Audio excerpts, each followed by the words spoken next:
Hi, it's Cathy Cress again, and I am back with my YouTube series, Geriatric Care 1, and we are doing the Concierge Client. And we just talked about the nouveau riche Concierge Client, who is sort of like Donald Trump, if you're watching a Donald Trump on television now running for president. And that means, their money's only been around for maybe a generation. So now we're talking about the old reach. And these are people who really, in America, it's like maybe 4 generations. In England, it's probably back to the 4th century, no, exaggerating, maybe to, 13th century. But I'm going to compare them, as I did with the nouveau riche, with Downton Abbey, which I think, we all love. I'm even addicted to it. The old money people are like the Downton Abbey characters. Let's take Violet, the grandmother, by the inimitable, fabulous Maggie Smith.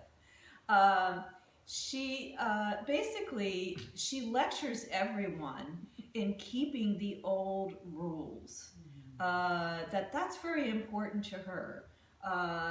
And she lectures Mary about sleeping with, after, Matthew dies. I won't reveal all these things, but, having a sexual affair. But down to table manners, that's not the way we do it, because they've been doing it for at least 1,000 years this way. And Violet is a perfect example of it. But let's take Mr. Crawley. He is, he seems like a great guy with that dog walking down the path. He's nice to his daughters. But when his daughter, the middle daughter, wants to marry the chauffeur, he's horrified, absolutely horrified, because you're going down into the street. And it takes him a long time for him to adjust to Tom, the chauffeur, marrying up into the family. So, clients today are just like that. And let's take the care providers. Well, the staff is who we love in Downton Abbey. And we have Mr. Bates, we have Daisy, and they are, very much like care providers in the home of entitled people. Now, these families, and this is what they are then, and this is what they are today. Same thing. This is my point. They accept little responsibility for their actions. And concierge clients tend to do that. They also blame. They blame each other when there's a problem.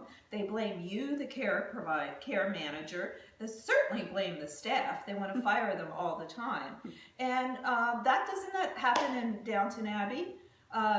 Mary and Edith are at each other's throats, those 2 siblings.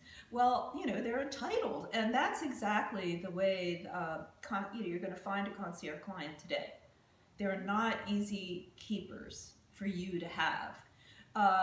They are very difficult. They're going to blame you because you are the care manager, and they're going to blame the institutions. And isn't this in like Downton Abbey? I mean, just think of Tom, the former chauffeur. So he marries into the family, his wife dies, and then he is in the family.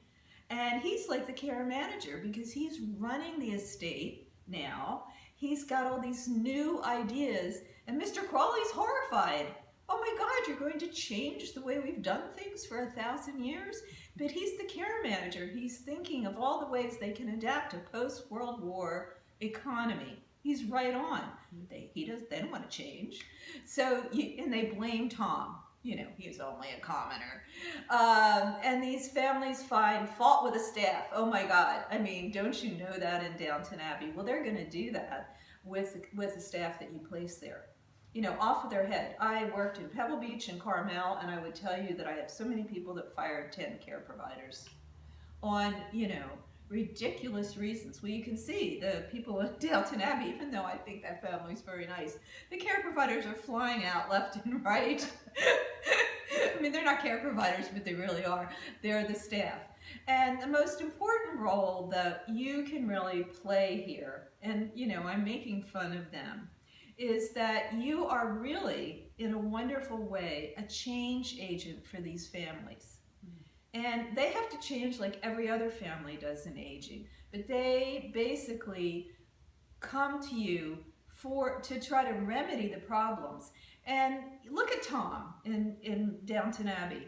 Tom is not judgmental. I don't want you to be judgmental about these rich people because, you know, that's countertransference. Tom is non-judgmental.